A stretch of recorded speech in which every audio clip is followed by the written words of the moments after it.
KBS 한민족 방송을 사랑해 주시는 동포 여러분, 안녕하셨습니까? 보고 싶은 얼굴, 그리운 목소리 이소연입니다. 오늘이 절기상 춘분입니다. 나무에 새순이 돋고요. 새싹이 파릇파릇 올라오는 거 보니까 정말 완연한 봄입니다. 봄이 되니까 농부들의 손길도 한층 바빠졌습니다. 우리들 마음도 눈길도 발길도 봄맞이 하느라고 한층 분주한 것 같아요. 볼거리가 많아서 보고 또 보고 싶어서 그래서 봄이라고 하는 게 아닐까요? 자, 이 봄을 온몸으로 맞아보시고 느껴보셨으면 어떨까요? 은방울 잠입니다. 처녀 총각.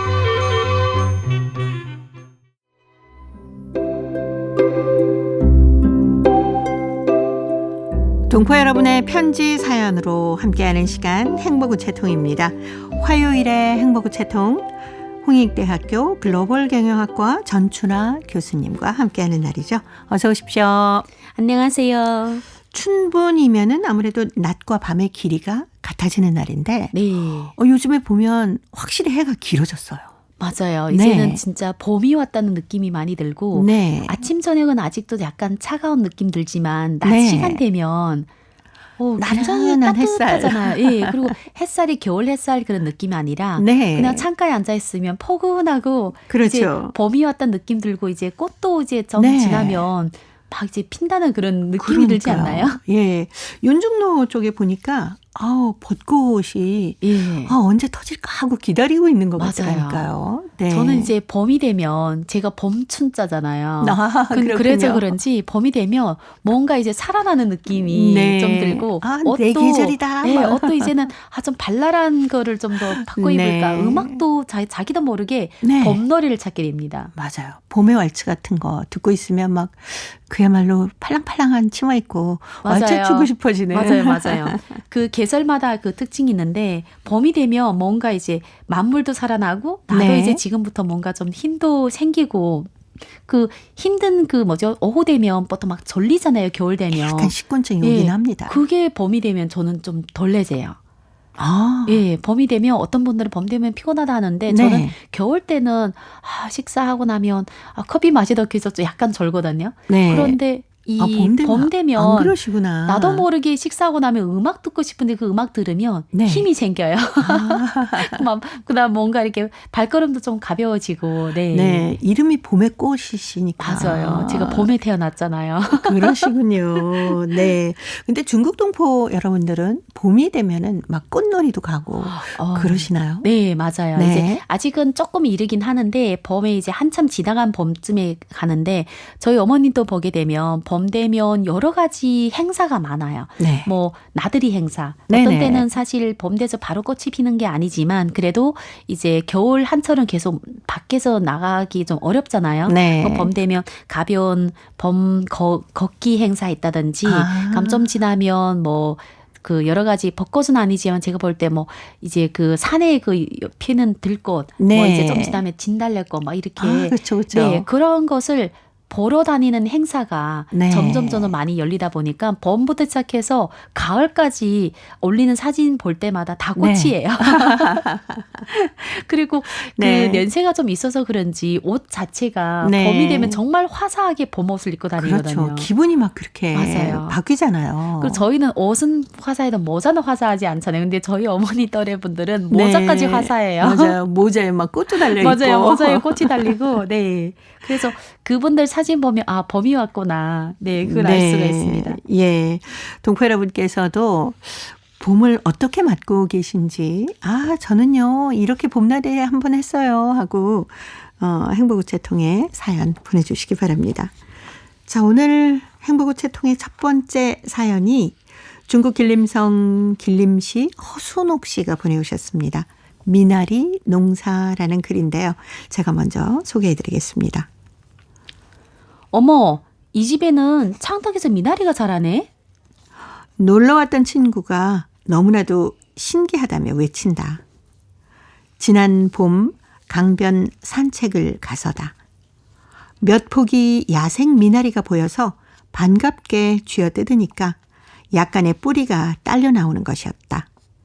나물 뿌리만 보면 키우고 싶은 마음에 고스란히 반머리 웅댕이 쪽에 옮겨놓았다. 몇 폭이 되지 않는 미나리들이 사름이 되면서 어미 포기에 새끼 포기들이 달려지고 사방으로 뿌리를 뻗친다. 그렇게 쉽게 미나리밭이 생겨났다. 6, 7월에 들어서니까 미나리들이 웅댕이를 꽉 채우며 자란다. 설이 오기 전까지 5번을 수확을 했다. 어떻게 겨울철에도 집안에서 미나리 맛을 볼 수 있을까? 땅이 얼어들기 전에 실험용으로 미나리 뿌리 한 줌을 캐서 길다랗고 넓은 창턱 화분에 옮겨놓았다. 흙이 촉촉하게 물 관리를 해줬더니 미나리들이 밭인 줄 알고 쑥쑥 잘도 자란다. 동태 매운탕은 한국에서 처음 먹어본 음식이다. 인천공항으로 마중을 나온 동생이 속이 개운하게 3인분 동태탕을 시켰다. 설설 끓여낸 얼큰 상큼한 탕 위에 미나리 한 줌이 올려진 것이다. 그때의 상긋한 미나리 향은 미나리 이야기만 하면은 지금도 코에 붙어 있어서 매운탕 생각을 절로 나게 한다. 시어머님은 단오절이 되면은 미나리들이 시집가기에 먹을 수 없다고 알려주었다. 아마도 장마철이 되면서 미나리들이 큰 비에 씻겨서 아래로 떠내려가니까 그렇게 이야기를 했나 보다. 직접 미나리 농사를 지으며 먹어보니까 미나리는 그때그때 수확해야지 아니면 쇠어서 뻣뻣해진다. 야생 미나리들은 습기가 강한 어지러운 곳에서 자라기를 좋아한다.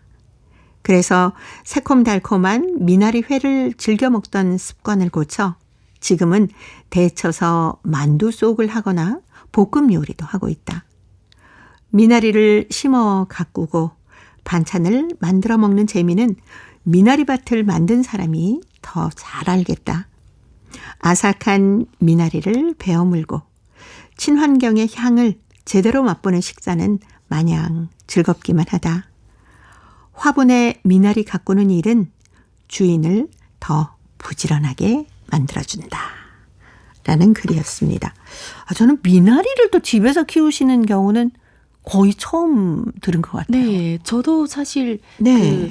다른 일반적으로 밭에서 저희를 이제 키우는 채소는 네네네. 집에서 키웠다는 걸 들었는데 미나리는 저는 약간 약간 사실 좀 처음이거든요. 네. 그 물이 많은 곳에서 맞아요. 자라지 그리고 않습니까? 약간 좀 습한데 네네. 그런 곳에 있다 보니까 미나리를 어떻게 키우시는지 그러니까요. 너무 궁금하네요. 네, 보통 저희가 집에서 키워 먹는 거 생각하면 뭐 상추나 네, 상추, 고추, 뭐 부추, 뭐 그리고 허브 뭐 이런 맞아요. 것들 그리고 있잖아요. 약간 파 종류 네네네. 그런 거 화분에 넣고 키우고 그리고 뭐죠? 콩 같은 거 있잖아요. 콩나물 물 줘가지고 콩나물 키우는 그런 거는 보긴 많이 봤는데 키우죠. 미나리를 하니까 나도 막 갑자기 미나리를 한번 해보고 싶네요. 네, 중국에서는 미나리를 어떻게 요리를 해서 드시나요? 저는 사실 중국에서 미나리를 그 야채 가게에서 이렇게 한국처럼 파는 건 잘 못 봤어요. 아마 있는데 저희들을 그렇게 잘 안 사 먹으런지. 근데 네. 봄철 되면 미나리를 캐오셔서 판매하는 그런 할머니들이 종종 네. 보이세요. 그러면 그걸 사다가 저희 집 같은 경우에는 씻어서 그냥 생으로 무쳐 먹거나 아니면 그대로 장에 찍어 먹거나 네네. 그렇게 주로 먹었거든요. 근데 제 기억에 미나리가 야생 미나리가 좀 비싼 그 요리로 그렇겠죠. 지금 알고 있습니다. 저희 아버님이 이걸 너무 좋아하세요. 네. 어릴 때 한번 같이 들에 나가서 캐본 적이 있는데 한참 캐도 그렇게 많이 캐지 못했던 기억이 네. 나서 그래서 요 시기에 바짝 요 시기만 딱 먹고 지나면 없더라고요. 그렇죠. 아마 그 시기 지나면 미나리가 네. 자라도 맛이 없어서 그런지 모르겠는데 네. 근데 한국 오니까 미나리를 정말 다양하게 탕에도 그렇죠. 넣고 탕에 많이 넣었죠. 예. 맑은 탕에 많이 넣어서. 네. 제가 요리를 사실 잘 못하기 때문에 아마 다른 집에서는 미나리를 정말 잘 활용해서 먹었을 것 네. 같은데 저는 우리 집만 기억해서. 그리고 살짝 데쳐서 무쳐 네. 먹어도 향긋하고 아삭아삭한 게 맛있거든요. 맞아요. 네. 제가 일단 데치면 다 죽어버리더라고요. 너무 많이 데치시니까. 그 생각나요. 네. 미나리를 저는 한국에 와서 네. 그 생으로 그 주스를 갈 때 야채즙 갈 때 있잖아요. 네. 미나리하고 샐러리를 넣는데 사실 그 향이 좀 향이 독특하지만 저는 그 향 네, 좋아하는데. 근데 이제 다른 네. 야채가 들어가게 되면 캐리어인가? 커리인가? 케일? 케일, 네, 맞아요. 네, 케일. 이런 거 들어가면 써요. 아, 그렇죠. 네. 케일은 조금 쌉쌀한 네, 맛이 근데 나거든요. 미나리 들어가면 약간 그 향이 좋으면서 물이 좀 많이 나오니까 한 3년은 제가 그렇게 그 야채 주스를 해서 먹던 그 기억이 나네요. 네. 굉장히 건강식인데 꾸준히 오래 드셨네요. 저는 건강한 요리를 만드는 걸 좋아하는데 네. 볶음 요리, 찜 요리 이런 거 하는 거는 일단 하게 되면 머리가 안 돌아가요. 네. 동포분들의 편지 사연을 가끔 보면은 집에서 뭐 이렇게 이런 걸 키워요. 뭐 이러시는 분들 꽤 있으신데. 네. 네. 뭐 많으신가 봐요. 그렇게 집에 베란다에다 이렇게 조그맣게. 사실 동포분들 대부분은 옛날에는 저희 어머니 세대만 해도 시골에서 많이 사셨어요. 그래서 시골에 살다가 도시로 와서 공부를 하고 도시에 와서 여러 가지 일을 하기 때문에 그분들 몸에는 시골에서 농사했던 그 경험이 다 있거든요. 그러다 보니 어떤 분들은 도시의 그 아파트 단지에서도 분명히 여기다가 이제 풀을 심어야 되는데 좀 지나고 네. 나면 누군가는 배추를 심고 있어요. 그 배추가 잘 자라요. 또 어떤 그렇구나. 분들은 이 마당이 조그만 마당을 하나 주면 네네. 꽃을 가꾸라 하는데 네네네. 거기서 옥수수가 지금 자라고 있는 집도 있고 네. 그래서 그 한 70대 60대 분들이 이런 걸 잘 하세요. 근데 그걸 또 보고 잘하는 분들은 또 꽃을 좀 좋아하잖아요. 네. 그럼 또 그걸 심고 저는 야채를 잘 못 심어요. 그런데 이제 꽃도 잘 못하거든요. 사실 밖에 활동을 하시는 분들은 네. 시간적인 여유가 좀 부족하잖아요. 근데 그래서 이제- 그것까지 하기는 예, 좀 힘들 것 아마 같아요. 나이 좀 먹으면 어떨지 모르겠지만 네. 근데 이걸 하시는 분들 보니까 키워서 먹는 것보다 재미로 네. 재미로 키우다 보니까 또 이게 어떻게 보면 친환경이잖아요. 그렇죠. 네. 그리고 또 그게 쏙쏙 자라는 모습이 얼마나 맞아요. 예쁩니까? 매일마다 저는 이렇게 한 번씩 보는데 느끼는 모르는데 네. 저희 이제 아는 분이 이렇게 키울 때는 뭐라고 얘기하세요. 그러면 그 하나를 가지고도 하루 종일 굉장히 기분이 좋은 것 같습니다. 그렇죠. 식물하고 대화도 나누시면서. 네. 네. 그렇게 가꾸시는 모습 보면은 참 주변에서 보기도 좋고요. 그리고 네. 또 그걸 혼자만 드시지 않잖아요. 제가 또 나눠주시지 않습니까? 맞아요. 저는 한국에서 기계를 가지고 새싹하고 콩나물을 키워본 적이 있어요. 네. 근데 그것도 오래 가지 못하더라고요. 근데 콩나물도 집에서 키워 먹으면 아이들하고 함께 키우다 보니까 네. 아이들도 굉장히 좋아하고 맞아요. 예, 맛도 있고. 딱 어렸을 때 애들 관찰할 시기에 네. 바짝 했다가 지금 또 잊어버렸네요. 예. 요즘에 뭐 시장에 나가 보니까 냉이가 예, 맞아요. 많이 나와서요. 그거는 키워서 먹는 게 아니라 어디서 캐오는 거 아니에요? 네, 캐오기도 하고 그 또 비닐하우스에서 많이 재배도 하기도 합니다. 예, 예. 그런데 그거 깨끗이 씻어서 살짝 데쳐서 나물에서 드셔도 맛있고요. 된장찌개에 한번 너무 넣어보세요. 맛있죠. 된장찌개에 넣어보니까 그 향이 맞아요. 진짜 그것- 밥도둑입니다.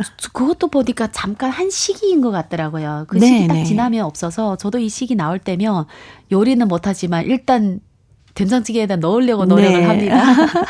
어떤 분들은 부지런하신 분들은 살짝 데쳐서 아주 꼭 짜가지고 네. 냉동실에 다 넣어놓으시더라고요. 그런 그래서 방법도 또 있네. 제철이 아닐 때도 꺼내서 드시기도 하고. 이제 주부의 지혜가 네. 따라 배울 게 많네요. 네. 그리고 또 달래장을 만들어서 네. 콩나물밥 같은 거에 비벼 먹기도 하면 봄철의 별미 아니겠어요. 선생님 이런 걸 굉장히 잘 아시네요. 집에서 많이 준비를 하시나 봐요. 이 옆에 친구가 해서 드리는 거구나. 저도 네. 그런 친구 있으면 참 좋겠는데. 네. 봄이면 아무래도 나른함을 느끼기 쉽기 때문에 이런 봄 나물들을 통해서 비타민 섭취를 한다고 그래요. 뭐 무기질도 많이 있고. 네, 맞아요. 네. 저도 이제 그 요리는 잘 못하지만 봄철에 나오는 나물을 상당히 좋아합니다. 그래서 봄철 되면 네. 나물이 왠지 고기보다 더 맛있는 느낌 들어서 그럼요. 왕창 먹으려고 합니다. 네. 여자들에겐 또 이 식물성으로 나물 섭취를 많이 하는 게 건강에도 좋지만 다이어트도 되고요. 예, 맞아요. 네.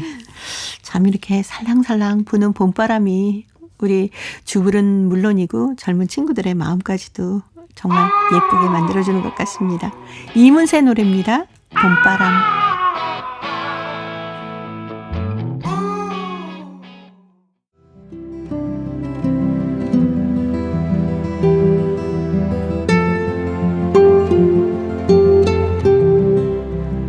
동포 여러분의 따뜻한 사연으로 아름다운 추억을 만들어 드립니다.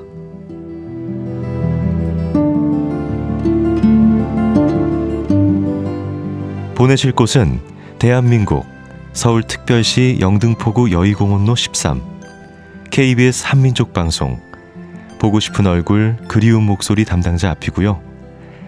인터넷 주소도 알려드립니다. KBS 홈페이지 www.kbs.co.kr에 접속하신 다음 라디오, 한민족방송, 보고 싶은 얼굴 그리운 목소리를 순서대로 클릭하신 다음 청취자 참여 코너에 글을 남기시면 됩니다.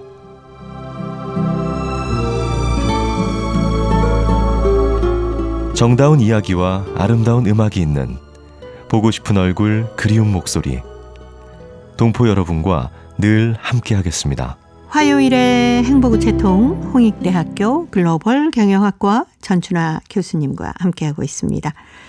자, 이번 사연 중국 흑룡강성 밀산시에서 김려평 학생이 보내온 사연입니다. 내 마음속의 고민. 전춘아 교수님이 소개합니다. 나이 동생 민경이가 태어나면서부터 내 마음속에는 말 못할 고민이 생겼다. 집에서 공주 지위를 동생에 빼앗겼기 때문이다. 동생이 태어난 후로 나를 그처럼 아끼고 사랑해 주시던 엄마 아빠는 마음은 전부 동생에게로 끌려갔고 동생은 온 집안의 사랑을 독차지하였다. 나는 집에서 왕따를 당한 기분이어서 마음이 허전해지며 고민에 쌓일 때가 많았다. 지난 주말에 한국에 계시는 할머니께서 영상통화를 걸어왔다. 나는 한국 크레파스가 욕심나서 할머니께 부탁하려고 몇 날 며칠을 별러 왔었는데 마침 할머니께서 나의 핸드폰으로 영상통화를 걸어온 것이었다. 나는 얼싸조아라 영상통화를 받았다. 할머니, 그간 안녕하셨어요? 그래. 아이고, 우리 민경이가 얼마나 컸나 좀 보여다오. 할머니는 나의 인사를 가르쳐시고는 첫마디로 동생부터 찾으셨다. 크레파스 부탁을 입 밖에도 내지도 못했는데 할머니께서 동생부터 찾으니 어쩐지 서운하기 그지없었다. 나는 쏟아져 나오는 눈물을 가까스로 참으며 핸드폰을 동생한테 넘겨주었다. 동생은 신이 나서 노래도 부르고 춤도 추며 할머니께 유치원에서 배운 재간들을 보여드렸다. 동생을 둘러싸고 우리 집안은 웃음바다로 변해버렸다. 나를 제외한 모든 집 식구들의 얼굴마다에는 행복이 웃음꽃이 활짝 피었다. 난 이 집에서 빼놓은 낯자루 신세구나. 동생만 이뻐하는 집 식구들이 생각할수록 얄미워졌다. 나는 쾅 하고 나의 방문을 닫고는 침대에 엎드려 엉엉 울기 시작했다. 사태를 눈치챈 엄마 아빠는 나의 방으로 들어오셨다. 동생밖에 모르는 엄마 아빠 할머니가 미워요. 나도 집 식구들은 마음을 나누고 싶단 말이에요. 나는 그동안 쌓였던 불만을 털어놓으며 서러움에 붙박쳐 엉엉 소리내어 울었다. 아이고 미안하구나 려평아. 그동안 엄마 아빠가 동생 키우느라고 널 소홀히 해온 건 사실이다. 하지만 엄마 아빠는 착하고 씩씩한 우리 큰딸을 많이 믿고 사랑하는 거야. 넌 언니니까 엄마 아빠 마음 이해할 수 있지? 엄마가 울고 있는 나를 다독여 주셨다. 아빠도 할머니도 나의 속마음을 꿰뚫어 보시기라도 하신 듯 나를 달래주셨다. 그제야 나의 속은 좀 후련해졌다. 이때 동생이 문틈으로 나를 빼꼼히 들여다보았다. 나는 동생 보기가 좀 부끄러웠다. 다시는 이런 유치한 고민 따위를 가지지 말고 귀여운 내 동생을 사랑하고 관심해야겠다. 네, 김려평 학생. 동생 보면은 누구나 다 겪게 되는 그런 일 아닙니까? 맞아요. 근데 그때는 그게 그렇게 섭섭하고 서러울 수가 없죠. 특별히 첫째가 이거를 네. 많이 느낀다고 하더라고요. 네. 그래서 첫째는 자기 사랑을 독차지하다가 갑자기 그럼요. 동생이 생겼는데 그 사랑이 사실 첫째가 어리잖아요. 네. 어린 마에 아직 관심 받아야 되는데 모두 다 동생을 보고 또 동생이 그렇게 귀엽대요. 그러다 보니까 사실 그 마음을 저는 이제 둘째다 보니까 네. 지금 밑에 동생하고 2살 차이밖에 안 나니까 네네. 제가 2살 때 얼마나 이쁨 받았는지 기억이 잘 안 나요. 안 나죠. 근데 이제 자라면서 네. 느낌상 왠지 아빠는 언니를 더 사랑하고 엄마는 남동생을 더 편을 하니까 내가 중간에서 붕 떠 있는 그런 느낌 때문에 네. 가끔 이제 서운할 때가 있긴 있었거든요. 네. 근데 첫째가 밑에 동생에 대한 그 서러움은 마치 이제 애인을 뺏긴 것처럼 그렇다고 그래요. 그렇게 막 가끔은 어디다 버리고 싶은 마음도 생긴다고 하던데. 네. 저도 맞이였기 때문에 특히 또 동생하고 5살이나 나이 차이가 나거든요. 네. 그러다 보니까 막 진짜 이 려평이 학생처럼 공주님이었다가 갑자기 무수리로 전락한 그렇겠네요. 네, 그런 느낌을 받으면서 어렸을 때 자주 이렇게 혼자 막 울기도 하고 막 떼를 쓰기도 했던 그런 기억이 아직도 납니다. 근데 이제 나중에 초등학교 들어가고 좀 크면서 동생이 또 이제 또 생기지 않습니까? 네. 그러면 아, 이제 어리니까 엄마 아빠의 사랑이 필요한 거구나 하고 이해는 되지만 그래도 어렸을 때는 마음이 상하죠. 그렇죠. 저는 이제 저는 아이 한 명이잖아요. 근데 네. 그 친구들은 다 동생이 있어요. 그래서 들어보면 처음에는 나보고 나도 동생 가질래 이러더니 네. 좀 지나서 애가 집에서 얘네들도 유치원 가면 서운한 얘기 하잖아요. 그렇죠. 그래 딱 보면 동생이 없는 게 낫대요. 그러니까 아이들이 네. 보면 거의 다 첫째가 딸이든 아들이든 동생이 있는 동시에 얘는 이제 전락이 되는 거예요. 부모님 사랑이 이제 어느 순간에 그렇죠. 얘 아무래도 애기한테 더 많이 네. 가게 되죠. 그래서 집에서 주로 동생을 많이 괴롭히는 친구가 다 첫째라고 합니다. 네, 려평이 학생은 이제 그렇게 막상 해놓고 나니까 엄마가 그러잖아요. 너를 얼마나 사랑하는데. 근데 아기는 아기이기 때문에 엄마 아빠의 손길이 필요해서 그런 거지. 맞아요. 우리 마음속에는 네가 제일 크단다라고 늘 또 얘기를 해 주시는 게 사실 필요합니다. 그것도 필요하고 또 네. 그 첫째하고 둘만의 시간을 좀 가지긴 해야 됩니다. 네. 제가 보니까 그 첫째를 사랑한다고 말은 하지만 실제 네. 행동은 항상 둘째를 더 많이 케어하게 되고 그렇죠. 또 둘째가 울면 본인 아니게 첫째를 먼저 야단을 치죠. 야단을 하거든요. 왜 근데 오빠가 양보를 예. 안 하는 거야? 뭐 이렇게 맞아요. 되잖아요. 그러니까 첫째도 너무 억울한 거. 첫째도 아이인데 네. 나는 얘가 태어난 순간 내가 어른 돼야 되는 이런 느낌을 가지니까 네. 억울하기도 하고 그래서 또 동생이 괘씸하면 엄마 없을 사이에 꼬집어다 넣고 또 뭐 하나잖아요. 그리고 네. 저희 남동생도 둘째를 낳거든요. 늦둥이를 낳거든요. 네. 어머 둘째가 확실히 왜 그렇게 눈치가 빨라요?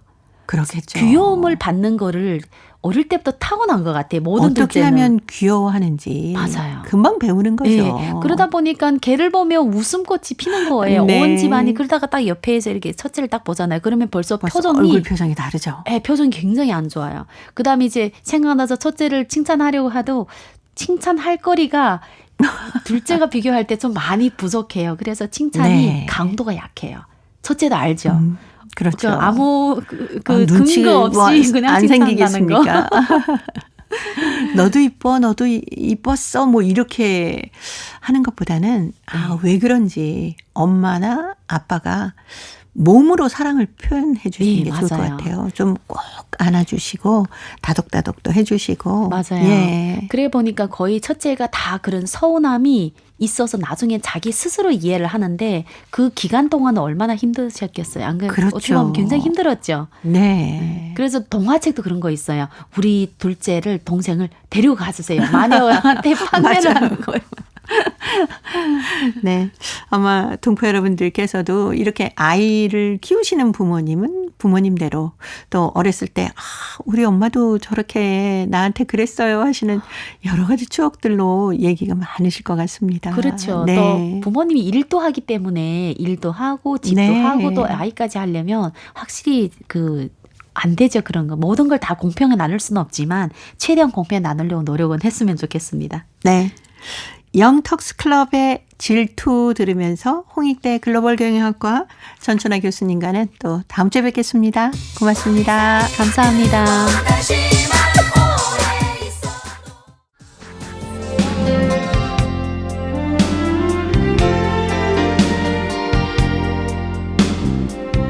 KBS 한민족 방송은 7천만 온결어의 꿈을 담습니다. 지구촌 곳곳으로 뻗어나간 한민족의 중심 채널 KBS 한민족 방송은 더 나은 미래를 위한 초석이 되고자 합니다. 여기는 대한민국 서울에서 보내드리는 KBS 한민족 방송입니다. KBS 한민족 방송 보고 싶은 얼굴 그리운 목소리 듣고 계십니다. 자, 이제 동포통신원들과 전화를 연결해서 동포사회 새로운 소식을 듣습니다. 통신원 리포트인데요. 오늘은 중앙아시아, 카자흐스탄 그리고 러시아 사할린 지역의 소식 준비했습니다. 먼저 카자흐스탄의 김상욱 통신원 만나봅니다. 광주시 광산구의 고려인 역사 탐방단이 이 1937년 강제 이주 후에 고려인의 최초 정착지라고 할 수 있는 우슈토베를 방문했다면서요? 광주 광산구 월곡동에 있는 월곡 고려인 문화관은 고려인의 역사와 문화에 관심이 많은 지역 인사들로 역사 탐방단을 꾸렸습니다. 아주 추운 날씨에도 불구하고 마중 나온 민 발렌티나 전 카라탈 군의 그 부군수의 안내에 따라가지고 강제주 열차가 내렸던 그 우슈토베역, 그리고 이 강제 이주 이후에 그 어려운 환경에도 불구하고 우리 고려인들이 직접 학교를 지은 그 첫 학교를 방문을 했습니다. 네. 그리고 이제 이 학교를 방문해서 학생들에게 준비해온 학생 부음을 전달을 했습니다. 이 발렌티나 전 그 카라탈 군 부군수는요, 고려인이신데요. 이분은 탐방단에게 고려인 강제 이주에 대한 어떤 역사를 이야기해 주었습니다. 그런데 그분은 소련이 개방되기 이전에는 강제 이주에 대한 말을 끝까지 끝낼 수가 없었다라고 이야기도 증언을 해주었고요. 소련의 개방 이후에 자신도 아버지로부터 이 강제 이주에 대한 이야기를 들을 수 있었다라고 또 증언해 주었습니다. 탐방단은 또 토굴을 파고 첫해 겨울을 보냈던 슈토베 언덕도 둘러보았습니다. 그런데 이들은 고려인들이 살았던 토굴의 흔적이 사라져버린 그 광경을 또 목격을 해야만 했습니다. 왜냐하면은 국내 한 민간단체가 이 토굴의 원형을 또 포크레인으로 또 파묻어버렸기 때문이었습니다. 네. 참 안타까운데요. 어떻게 된 사연인지 자세히 좀 말씀해 주십시오. 예. 이 바슈토베는 이제 우리 고려인 최초 정착지 그 우슈토베, 그러니까 카라탈 군에 있는 바슈토베라는 그 지역인데요. 여기에 가면요, 우리 고려인들이 1937년도에 강제 이주 당하고 난 뒤에 첫해 겨울을, 그러니까 아무런 집이나 이런 게 준비되지 있지 않았기 때문에 첫해 겨울을 토굴을 파고 살았던 그 토굴 원형이 보존되어 있었습니다. 그리고 그 앞에 여기는 이제 그런 고려인들이 살았던 이제 토굴이다라는 그 이름이 적혀 있는 그 표지석이 있었고요. 네. 그런데 몇 년 전부터 국내 한 민간단체가 고려인들을 위한 사업을 한다라는 명분으로 이곳을 공원으로 조성하는 계획을 세우고 지금까지도 현재 지금 한 4년째 진행 중에 있습니다. 그런데 이곳은 또 정작 보존되고 또 이 철저하게 좀 검증되어져서 이 검증되어져야 할 토굴의 그 원형이 영영 땅에 묻혀버리고 긴 표지석만 이제 남아 있고요. 그 표지석 주변으로 보도블록이 깔려 있고 또 그 옆에는 또 이 공사를 한 단체들은 새겨져 있는 기념비와 또 한카 우호 기념비, 이런 기념비들이 이제 세워져 있습니다. 근데 현재 이제 고려인들은 이제 이런 질문을 합니다. 왜 한국인들은 굳이 이곳에 한일 독립유공자들 이름을 비를 새겨가는지 이렇게 반문을 하고 있는 실정이고요. 네. 그리고 그 현재 살고 있는 원주민들이 카자흐인들로부터도 불만이 좀 제기되고 있습니다. 왜냐하면 이 바슈토베가 불과 한 10m에서 20m 정도밖에 되지 않는 야트막한 언덕인데요. 워낙 여기는 이제 초원이고 이제 평평하다 보니까 이 바슈토베 이 언덕, 이 카자흐인들에게도 아주 신성한 땅이거든요. 그래서 이 땅에 이제 그들의 눈으로 볼 때는 왠지 인공 건축물이 자꾸 이제 만들어지고 그 카자흐스탄도 유목민인데 유목민들이 늘 자기의 생업 그러니까 양들을 몰고 네. 초원을 이렇게 다니는 그 길목에 이렇게 세워져야 보니까 이 가족인들로부터 온 불만이 지금 제기되고 있습니다. 그런데 이런데 지금 상황들이 우리 지금 현재 알마티 청년사관에서 이 문제를 좀 주시하고 있는데요. 과연 지금 이런 상태가 어떻게 이제 이 민간단체에 전달이 되어지고 이 현장의 목소리를 어떻게 받아들이고 있을지 그 민간단체에 지금 향후 어떤 결정들이 이루어질지 그 기초가 지금 주목되고 있습니다. 네. 다음에 또 연이어서 이 소식도 좀 자세히 전해주시기 바랍니다. 예, 알겠습니다. 네. 오늘 카자흐스탄 소식 여기까지 듣겠습니다. 김상욱 통신원이었습니다. 소식 잘 들었습니다. 예, 감사합니다. 네, 고맙습니다. 이어서 러시아 살린으로 가봅니다. 배순신 통신원 만나보겠습니다. 배순신 통신원 안녕하셨습니까? 네, 안녕하세요. 반갑습니다. 네, 반갑습니다. 자, 우리나라에서는 아직 여성의 날이 그렇게 큰 행사는 아닙니다만은 러시아에서는 큰 명절이라고 들었습니다. 올해도 세계 여성의 날을 맞아서 살린에서도 아주 많은 행사가 있었다면서요? 네, 맞습니다. 사하린에서 러시아에서는 세계 여성의 날을 크게 합니다. 그래서 이번에 여성의 날 맞아 주내에서 많은 기념 행사가 펼친 가운데 동포 단체들도 역시 이날을 기념했습니다. 행사들은 지난 주말 사할린시에서 여러 곳에서 펼쳐졌습니다. 사할린 한인 문화센터에서 주한인협회, 주한인여성회, 주한인청년회 주최로 기념 행사가 개최되었는데 이에 주로 1세 어르신들과 60+ 클럽 회원들을 초대하였습니다. 이날 사할린 주한인협회와 어딘카 회장은 여성들에게 축하하며 자녀들을 키우는 여성의 역할과 중요함을 강조하고 이들에게 건강과 행복을 기원했습니다.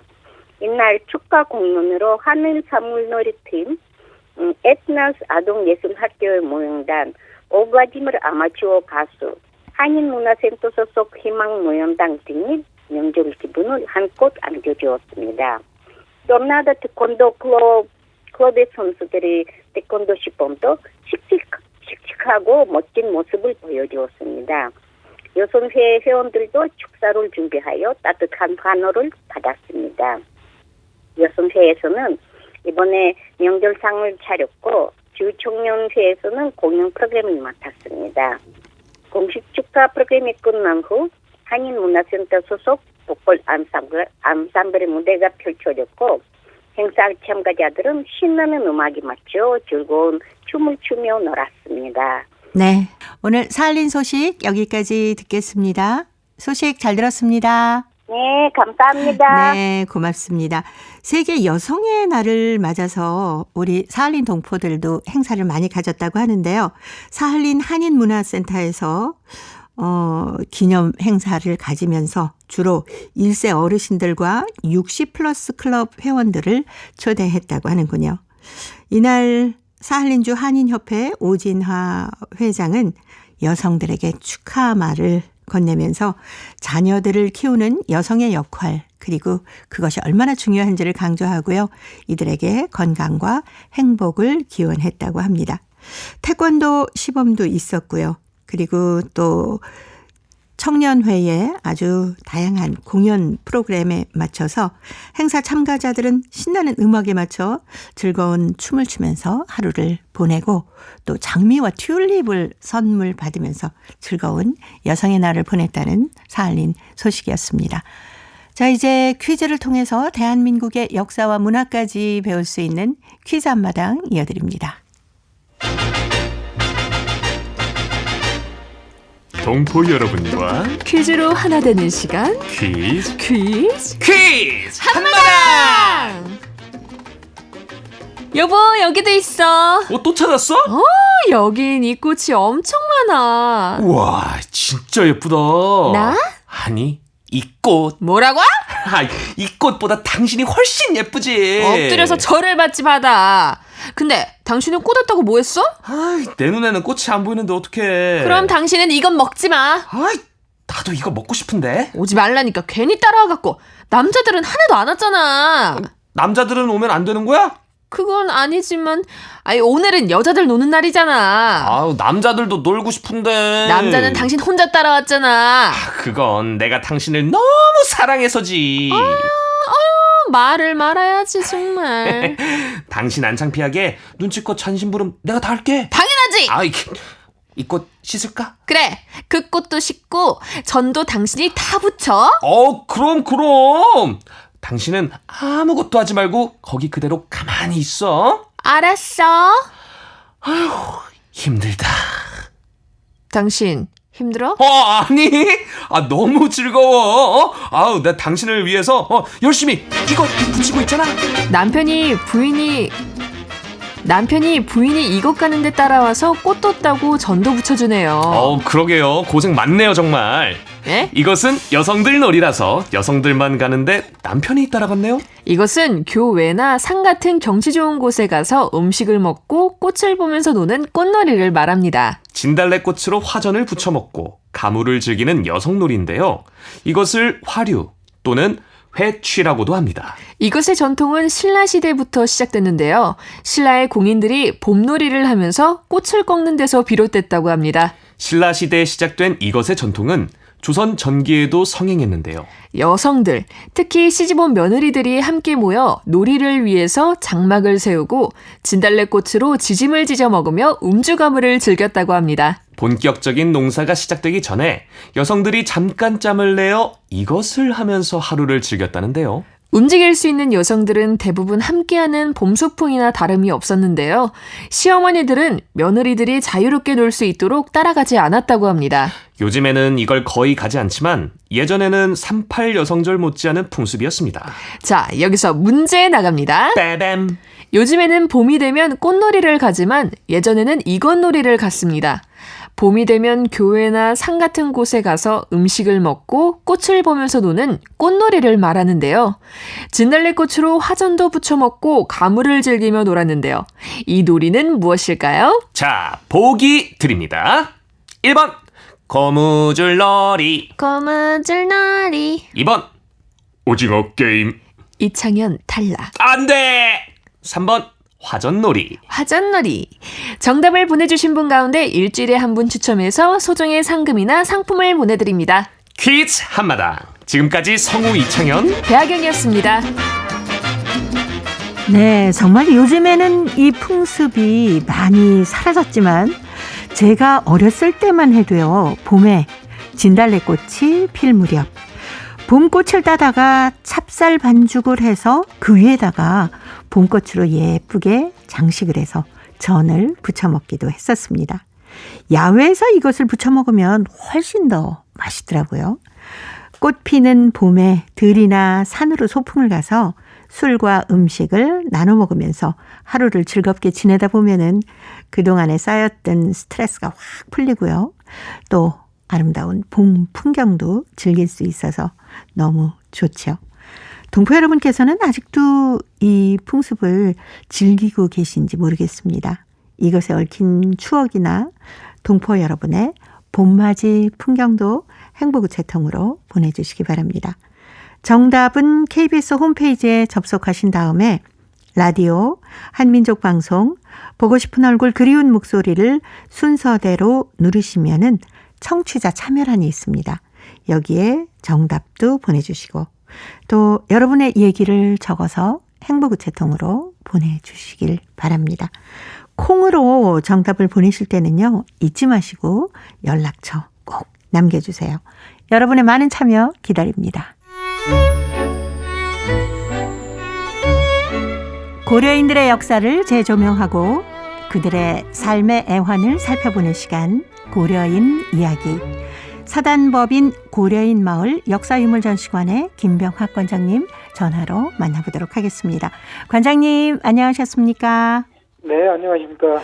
네, 지난 시간에 이 우리 고려인 북극성 코로즈에서 벼농사를 아주 잘 지어서 여러 가지 기반 시설도 만들고 했다고 하는데 그 대신에 또 목화 농사를 나중에 지었다고 들었습니다. 그 북극성 코로즈에서 당시 소련에서 가장 많은 목화를 생산했다면서요? 이 고려인 그 벼농사로 특화됐던 이 북극성 코로즈에서 벼 대신에 목화를 이렇게 재배하게 된 그 이유가 있습니다. 사실은 고려인들 입장에서는 이 목화를 재배하고 싶지 않았겠죠. 그런데 당시에 이 소련 그 정부의 정책이 그 우즈베키스탄 국가에서 천산에서 발원해서 이 아라르로 흘러가는 이 아무다리아 그 강물을 이렇게 끌어들여서 목화를 재배하는 이 목화 생산지로 우즈베키스탄 정부에서 이 정책을 전환을 했기 때문에 이 고려인들의 많은 어떤 집단 농장도 벼 대신에 이제 목화나 다른 작물로 이렇게 재배를 하도록 이렇게 강요를 했던 것인데요. 그래서 고려인들도 북극성 코로즈도 벼 대신 이제 목화를 재배를 하기 시작했습니다. 이게 이제 1950년대 소련 정책이 변화가 된 건데, 네. 그 당시에 이 평균적인 수확량이 헥터당 이렇게 2톤을 생산하면은 소련 정부에서 지정하는 이렇게 만족할 만한 이런 수준이었는데, 북극성 코로즈는 경험이 없었음에도 불구하고 처대에 가볍게 4.8톤이니까 거의 2배 반을 네. 이렇게 생산을 할 수 있었고, 그 뒤로도 생산성이 떨어지지 않고 가장 수확량이 높은 이러한 목화 재배지로 이렇게 알려지게 됐던 것입니다. 네. 뭐 이렇게 목화 농사까지 잘 지어서 북극성 코로즈가 풍요로워지면서 이 다양한 기반 시설이 생기기 시작했다면서요. 예, 사실은 이게 1940년부터 벼농사를 지으면서도 이렇게 다른 데보다 생산성이 높아서 그걸로 개인들이 들어가서 할 수 있는 처녀가 이렇게 들어가서 할 수 있는 개인 단독주택, 그리고 다른 데보다 가장 먼저 이렇게 발전소를 만들어서 이렇게 각 네. 가정마다 전기를 쓸 수 있게 하고, 또 그 외에도 일단 기본적인 고려인 이 후손들이 다녀야 될 학교, 예. 이런 것들을 다 만들어 나갔는데, 이제 50년대 들어서면서는 이제 더 대규모적인, 그러니까 극장도 설립하고 네. 병원, 또 뭐 이러한 더 엄청난 규모가 큰, 그리고 사실은 거기에서 축구팀까지, 이 고려인에서 네. 축구팀까지 운영할 정도로 이렇게 큰 어떤 기반 시설을 갖추게 됐습니다. 그것은 김병화 이 지도자를 위시해서 그 조합원들이 함께 합심해서 이렇게 다른 어느 어떤 집단 농장보다 많은 수확량을 올렸기 때문에 그걸 바탕으로 이렇게 사회주의 국가에서 이렇게 부유하게 이렇게 살아나가는 모범을 보였던 것입니다. 예. 그렇다면은 북극성 코로즈에 살고 계시는 우리 고려인 동포들이 삶의 질도 굉장히 높았겠네요. 그건 뭐 더 이상 그 이야기를 두 번 할 필요가 없는 것이죠. 네. 사실은 이 모국어 교육도 이루어지고, 네. 또 극장이 있고 학교가 있고 병원이 있고 어린이들 유치원이 있고, 이걸 생각해 보면은 네네. 일단은 삶의 질이라는 게 문화 활동이지 않습니까? 그렇죠. 일단 그 1940년대에는 생존을 위한 활동, 그래서 그때는 개인을 위한 주택, 전기 시설 이렇게 됐다면은 이제 50년대부터는 극장, 그리고 축구 팀, 그리고 뭐 병원, 여러 가지 그 이제는 삶의 질을 살펴보다 보니까 어떤 개인의 건강 이런 것도 살펴가지고 종합적으로 당시에 1960년대는 소련 사회에서 가장 선진적으로 앞섰다고 할 수 있는 것을 가장 먼저 시도해서 정착을 해서 모범적으로 보여주고 있었습니다. 그래서 당시 이 북극성 코로즈에 살던 이 고려인들은 대단한 자부심을 가지고 있었고, 또 하나는 그 당시에 북한과의 그 교류도, 소련과 북한과의 문화 교류도 많이 있었습니다. 그래서 예.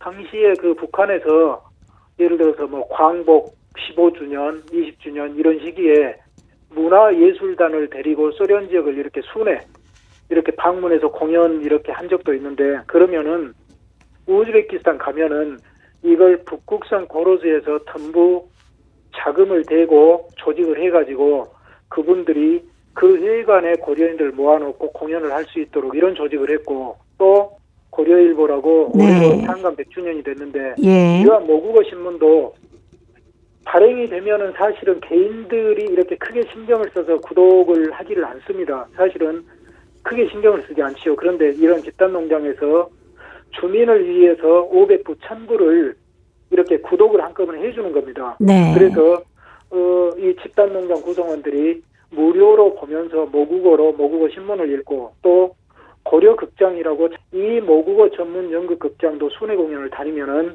이 김병화 대표가 지도하는 이 북극성 고로즈에서 불러들여서 이 배우들이 공연을 할 수 있는 비용과 이 조직을 다 대가지고 네. 함으로써 이 집단 농장 구성원들이 가장 그 당시 최고의 문화 수준을 누릴 수 있는 그런 기반을 다 마련을 해줬었습니다. 예. 그래서 김병화 선생이 이 노력 영웅 말고도 다른 훈장도 많이 받았다면서요? 예, 그렇습니다. 일단은 그 노동 영웅은 이제 훈장이 아니라 메달입니다. 이건 영예로운 칭호기 때문에. 예. 그런데 노동 영웅 메달을 받기 위해서는 그 전에 반드시 최고의 훈장인 레닌 훈장을 받아야 돼요. 아, 그런데 네. 이분은 레닌 훈장도 한 번이 아니라 2번을 받았고, 네네. 또 그 외에도 10월 혁명 훈장, 노력 적기 훈장, 그리고 영예로운 그 칭호를 준 영예 표식 훈장 해서 이분은 당시에 소련 사회에서 가장 영예로운 어떤 훈장과 칭호를 받을 수 있는 것은 다 받았죠. 예. 우즈베키스탄의 영웅으로도 불리셨다고요? 당시에 우즈베키스탄에서는, 지금도 그렇죠. 소련 정부에서는 이 민족, 그 어떤 민족이라고 해서, 그 소수민족이라고 해서 그걸 법적으로 차별하지는 않았거든요. 우즈베키스탄에서 배출된 소련 사회주의 노동 영웅이기 때문에, 네. 김병화 선생은 우즈베키스탄 노동 영웅이기도 하는 것이죠. 그리고 또 하나를 덧붙이자면, 네네.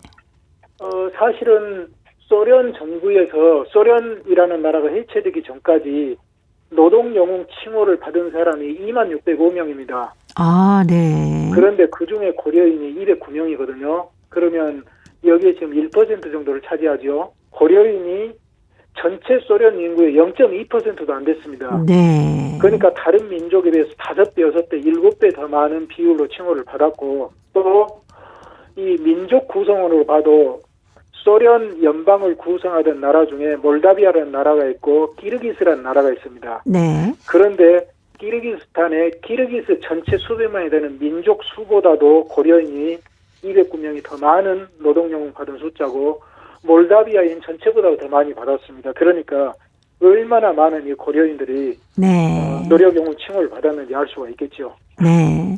자, 그렇다면은 그 김병화 선생 이외에 참 200명이 넘는 분들이 노력 영웅을 받으셨다고 했는데 다른 분들 몇 분이라도 좀 소개해 주세요. 예, 제가 또 소개해드릴 분은 참 많은데, 네. 사실은 이제 변홍사로서 그 어떤 신화적인 전설적인 인물로 부상한 분이 김만삼이라는 분이 있는데, 네. 이분은 이제 카자흐스탄에서 이제 노력 영웅 칭호를 받으신 분인데, 이분은 사실 벼 재배를 당시에 1942년 전쟁 시기에 세계에서 헥타당 가장 많은 벼 수확량을 올려서 네. 당시에 소련 정부로부터도 벼 재배의 어버이란 칭호를 받았고, 네. 이분이 농사 짓던 이 칠리 구역의 삼번 고로즈는 벼 재배의 수도로 이렇게 이름을 날릴 정도로 이 벼농사의 획기적인 이러한 신기원을 이루겠던 분입니다. 그리고 네. 그 위에 그 사실은 우리가 말할 수 없는 많은 분들이 또 사실은 축산 분야에서 네. 또 옥수수 재배로 노동 영웅을 받았던 릴유법이라는 여성분이 있는데, 1950년대 말에 당시에 옥수수 재배를 가장 획기적으로 튼실하게 재배는 옥수수 때 길이만 이렇게 크기만 4m가 넘고 한 송이의 굵기가 1kg가 넘는 네. 그러한 이 옥수수를 재배해서 이분은 또 노력 영웅 칭호를 받고 소련 인민회의 그 대표 대의원까지 됐는데, 그러한 말로 표현할 수 없는 분들이 정말 많습니다. 예. 자, 고려인 이야기 오늘은 북극성 코러스의 김병화 선생이 고려인 집단 농장에서 가장 우수하게 벼농사, 목화농사 성공하셨고, 그리고 고려인들이 교육받을 수 있는 어떤 기반 시설까지 마련한 얘기 나눠봤습니다. 오늘도 사단법인 고려인마을 역사유물전시관의 김병학 관장님이었습니다. 말씀 잘 들었습니다. 네, 감사합니다. 네, 고맙습니다. 자, 오늘도 보고 싶은 얼굴 그리운 목소리 함께해 주신 동포 여러분 고맙습니다. 내일 이 시간 다시 찾아오겠습니다. 안녕히 계십시오.